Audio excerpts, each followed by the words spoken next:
Bu tipli xəbərləri qaçırtmamaq üçün kanalımıza abunə olun. Salam, əziz izləyicilər. Sizi Azərbaycanın müxtəlif bölgələri üzrə 28 avqust 2026-cı il tarixində gözlənilən hava şəraiti barədə ətraflı məlumat təqdim edirik. Yayın son günləri yaxınlaşsa da Azərbaycanda hava şəraiti bölgələr üzrə fərqli olacaq. Ölkənin bəzi ərazilərində əsasən günəşli və yağmursuz hava müşahidə ediləcəyi halda dağlıq və dağətəyi rayonlarda hava şəraitinin dəyişkən olması, ayrı-ayrı yerlərdə yağış yağması və şimşək çaxması ehtimalı var. Əvvəlcə Bakı və Abşeron yarımadasından başlayaq. Bakı şəhərində və Abşeron yarımadasında 28 avqust tarixində hava şəraitinin dəyişkən buludlu olacağı, əsasən yağmursuz keçəcəyi gözlənilir. Gün ərzində şimal-qərb küləyinin arabir güclənməsi mümkündür. Havanın temperaturunun təxminən 28-30 dərəcə isti olması gözlənilir. Paytaxt sakinləri üçün gün ərzində əsas diqqət yetirilməli məqam küləyin güclənməsi olacaq. Xüsusilə açıq ərazilərdə və dənizkənarı zonalarda küləyin təsiri daha çox hiss edilə bilər.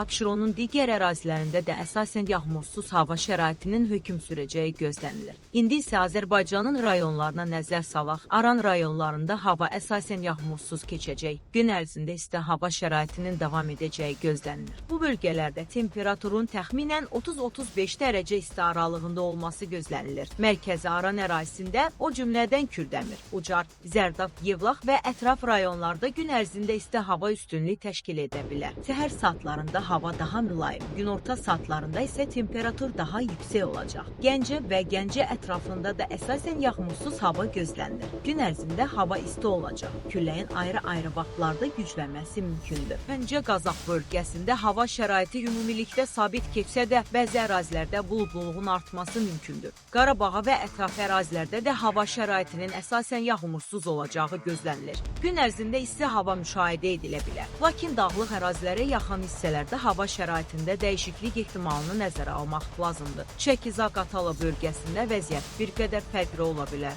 Bu ərazinin dağlıq və dağətəyi hissələrində gün ərzində buludluluğun artması, bəzi yerlərdə isə qısa müddətli yağış yağması ehtimalı var. Xüsusilə dağlıq ərazilərdə hava şəraiti sürətlə dəyişə bilər. Buna görə də həmin bölgələrə səfər edən şəxslərin hava şəraitini nəzərə almaları tövsiyə olunur. Qubalqusar və Xaçmaz istiqamətində də hava əsasən mülayim keçə bilər. Dağlıq və dağətəyi ərazilərdə isə ayrı-ayrı saatlarda yağış ehtimalı mövcuddur. Şimal bölgəsində gecə və səhər saatlarında bəzi dağlıq ərazilərdə duman müşahidə edilə bilər. Bu isə avtomobil yollarında görünüş məsafəsinin azalmasına səbəb ola bilər. Lənkəran, Astara, Masallı və Lerik ərazilərində hava şəraiti də diqqət çəkir. Xüsusilə dağlıq və dağətəyi ərazilərdə qısa müddətli yağış ehtimalı nəzərə alınmalıdır. Ayrı-ayrı yerlərdə yağışın leysan xarakterli olması və şimşək çaxması mümkündür.